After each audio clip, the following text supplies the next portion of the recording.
കൊല്ലം മടത്തറയിൽ ശനിയാഴ്ച ഓട്ടോ മറിഞ്ഞുണ്ടായ അപകടത്തിന്റെ CCTV ദൃശ്യങ്ങൾ പുറത്ത്. അപകടത്തിൽ യാത്രക്കാരിക്ക് ഗുരുതരമായി പരിക്കേറ്റു.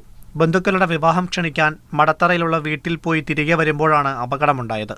ചിതറ കിഴക്കുംഭാഗം കൊച്ചാലമൂട് സ്റ്റാൻഡിലോടുന്ന ഹരിദാസിന്റെ ഉടമസ്ഥതയിലുള്ള കൃഷ്ണ എന്ന ഓട്ടോയാണ് മറിഞ്ഞത്.